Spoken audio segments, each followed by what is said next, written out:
Hello बच्चों, स्वागत है आपका आज की वीडियो में। आज की वीडियो में हम लोग पढ़ने वाले हैं शेषफल प्रमेय के बारे में, रिमाइंडर थ्योरम के बारे में पढ़ेंगे। तो चलिए शुरू करते हैं आज की क्लास। तो रिमाइंडर थ्योरम को पढ़ने से पहले हम लोग देखेंगे गुणनखंड किसे कहते हैं, फैक्टर्स, गुणज, मल्टीपल्स के बारे में जानेंगे। इसके अलावा हम लोग देखेंगे दीर्घ विभाजन एल्गोरिथम क्या होता है, ठीक है, लॉन्ग डिविजनल एल्गोरिथम के बारे में पढ़ेंगे। तो सबसे पहले हम लोग बात करते हैं कि गुणनखंड और गुणज किसे कहते हैं, फैक्टर्स और मल्टीपल क्या होता है। तो हम लोग भाग देना जानते ही हैं, बचपन से सीखे हुए। जैसे हम छोटा सा एग्जांपल दे रहे हैं यहाँ पे 6 में हम क्या कर रहे हैं, 2 से भाग दे रहे हैं, 3 बार जाएगी तो क्या बचा है, यहाँ पे कुछ भी नहीं बचा। तो अगर भाग पूरी चली जाए या दी गई संख्या पूरी कट जाए तो जिससे भाग दी जाती है उसको हम क्या कहते हैं, उसको दी गई संख्या का हम कहते हैं गुणनखंड कहते हैं। मीन्स हम 6 = 2 × 3 लिख सकते हैं। मीन्स 6 2 से भी पूर्ण रूप से विभाजित हो जाएगा और 3 से भी पूर्ण रूप से विभाजित हो जाएगा।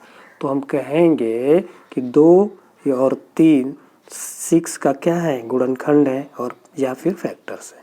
और हम कहेंगे कि 6 जो है 2 और 3 का क्या है, मल्टीपल है या गुणज है। समझ में आई बात।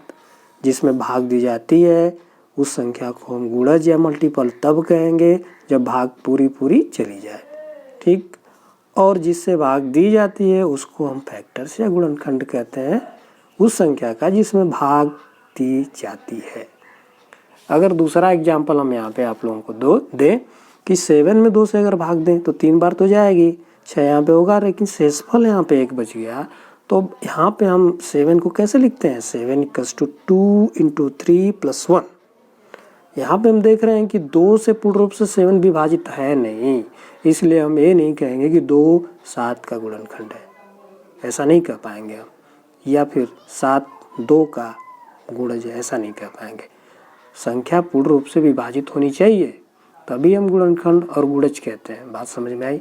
इस केस में हम कहेंगे 7 = 2 × 3 + 1। 7 को हम क्या बोलते हैं, इसमें भाग दी जाती है उसको तो भाज्य ही बोलते हैं, डिविडेंड। और जिससे भाग दी जाती है उसको भाजक या डिवीजर बोलते हैं। और जितनी बार भाग गई है उसको हम भागफल या फिर कोसेंट बोलते हैं। और जो बच जाता है उसे शेषफल कहते हैं या फिर रिमाइंडर कहते हैं, ठीक है। इसी को हम दीर्घ विभाजन एल्गोरिथम कहते हैं। बात समझ में आई। ये तीनों चीज़ हम यहीं पे समझ लिए, गुणनखंड, गुणज और दीर्घ विभाजन एल्गोरिथम क्या होता है। बात समझ में आई। ये जो भाग की पद्धति है जो हम लोग बचपन से देते जा रहे हैं, इसी को हम दीर्घ विभाजन एल्गोरिथम कहते हैं। तो अब यहाँ पे हम एक फार्मूला निकल के आता है जो सभी लोग जानते ही होंगे कि भाज्य मतलब जिसमें भाग दी जाती है, बराबर भाजक गुणे भागफल। भाजक मतलब जिससे भाग दी गई है, जितनी बार भाग गई उसको भागफल कहेंगे। दोनों के गुणनफल और धन शेष के बराबर होता है। यदि शेष नहीं बचता है, 0 होता है, तो भाज्य कितने के बराबर होगा, भाज्य बराबर भाजक गुणे भागफल के ही बराबर होगा, ठीक। अगर शेषफल बच गया तो प्लस शेषफल, ठीक। ये एक इम्पोर्टेंट फार्मूला है, ये इसी को दीर्घ विभाजन एल्गोरिथम कहते हैं। अब आइए इस दीर्घ विभाजन एल्गोरिथम को हम अप्लाई करते हैं किस पे, पॉलिनोमियल में। इसके लिए मान लिया px कोई पॉलिनोमियल है जिसकी घात, और दूसरा एक पॉलिनोमियल qx है जिससे हमको डिवाइड करना है px में भाग देना है qx से। तो यहाँ पे px की घात जो होगी वो बड़ी या बराबर होनी चाहिए qx की घात से। बात समझ में आई। जिससे भाग दे रहे हैं उससे बड़ी होनी चाहिए जिसमें भाग दे रहे हैं उसकी घात।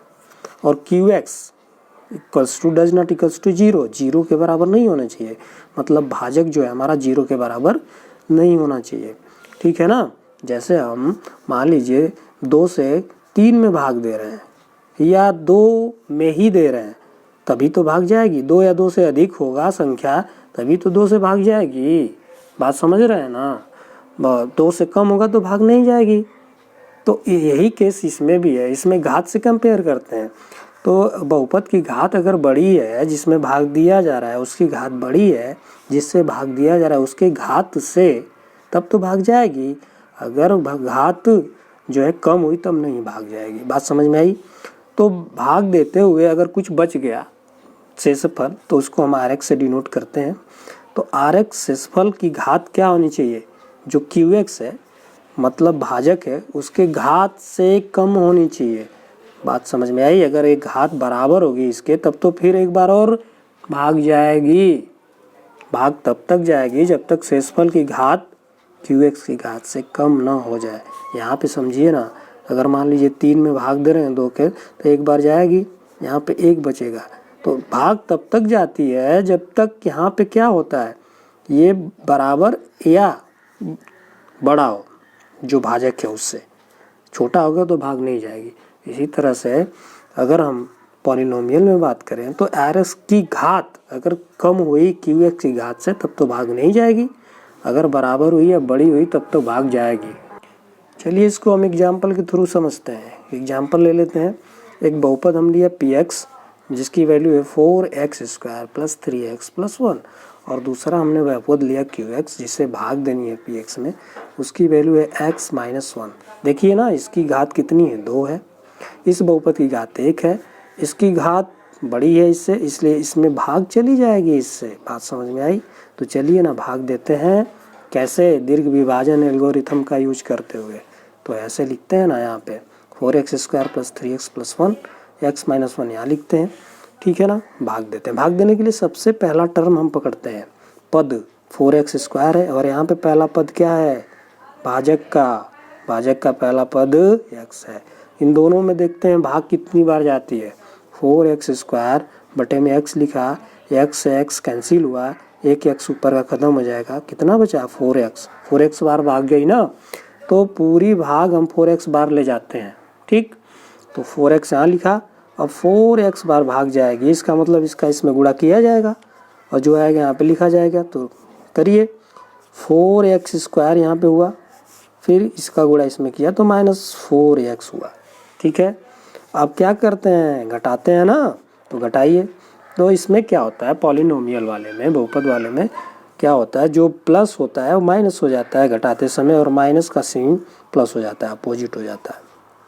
तो यहाँ पे जो है प्लस था तो यहाँ पे घटाएंगे तो माइनस हो जाएगा, यहाँ पे माइनस है तो यहाँ पे प्लस हो जाता है, ठीक, अपोजिट सिंबल हो जाता है।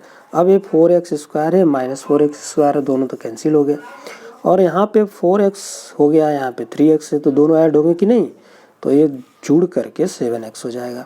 और +1 यहाँ पहले से बचा था, जो भी बच जाता है उसको यहाँ पे उतार लेते हैं, ठीक है।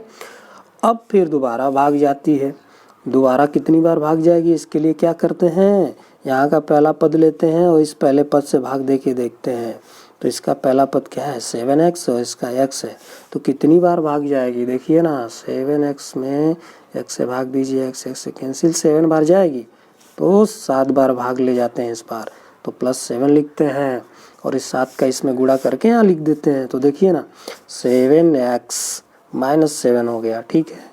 अब क्या करते हैं, फिर घटाते हैं तो प्लस माइनस हो जाता है, माइनस प्लस हो जाता है। यहाँ पहले प्लस था, माइनस हो गया, यहाँ माइनस था तो प्लस हो गया, तो ये तो दोनों कैंसिल हो जाएंगे, 7x - 7x, और यहाँ पे +1 है, ये भी +7 है, कितना बच गया, 8 क्या हो गया, यहाँ पे रिमाइंडर बच गया, शेषफल बच गया। यहाँ पे देखिए ना, इसकी घात कितनी है, इसकी घात 0 है कि नहीं, अगर इसको बहुपद माने तो x⁴ लिखेंगे, इसकी घात 0 है, इसकी घात 1 है, कम हुई ना घात, अब भाग नहीं जाएगी, इसलिए शेषफल हुआ। अगर x होता यहाँ पे मान लीजिए 0 ना होता, 8x होता, तब भाग जाती, क्योंकि भाग तब तक जाती है जब तक घात बराबर हो या बड़ी हो, कम हो गई घात तो भाग नहीं जाएगी, ठीक। तो यहाँ पे भाग नहीं जाएगी क्योंकि यहाँ पे 8 है केवल। तब इसको हम ऐसे लिख सकते हैं, देखिए ना, भाज्य बराबर, ठीक है ना, 4x² + 3x + 1 बराबर भाजक x - 1 गुणे भागफल 4x + 7 + 8 शेषफल। बात समझ में आई? तो ये हो गया आपका दीर्घ विभाजन एल्गोरिथम। अब हम पढ़ेंगे शेषफल प्रमेय के बारे में, क्या है रिमाइंडर थ्योरम, क्या कहता है। देखिए क्या कहता है रिमाइंडर थ्योरम। माना कोई जो है कि आपका बहुपद है px, और ये px जो है रैखिक या अधिक घात वाला है, एक या एक से अधिक घात है इसकी, इस बहुपद की, और दूसरा कोई बहुपद हम लिए qx जिसकी घात 1 है, माने कि ये बहुपद जो है रैखिक है और इसका मान लेते हैं x माइनस ए है, ठीक है। इसकी घात रैखिक 1 है और इसका मान x माइनस 1 है। अब हमें क्या करना है, px में qx से क्या करना है, भाग देना है। तो भाग तो जाएगी क्योंकि हमने माना है कि इसकी घात क्या है, 1 या 1 से अधिक है और इसकी घात क्या है, 1 है।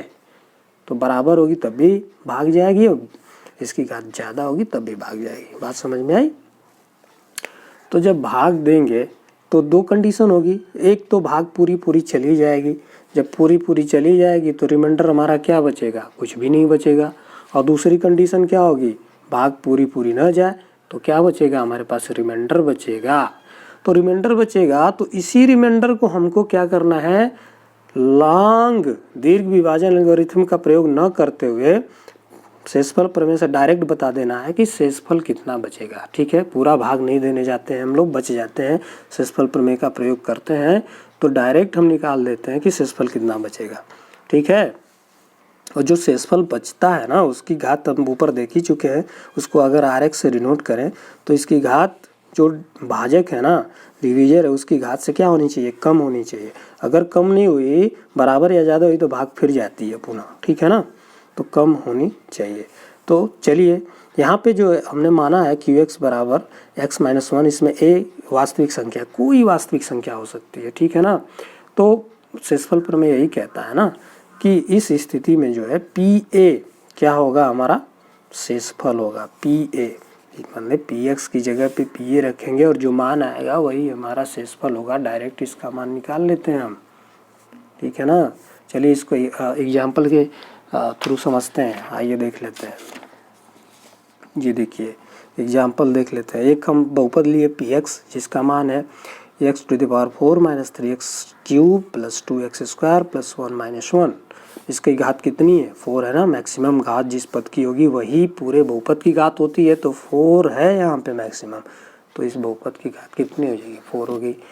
दूसरा है qx, एक लीनियर रैखिक बहुपद है x माइनस a, जो कि x minus 2 x minus a की तरह ही, ठीक है।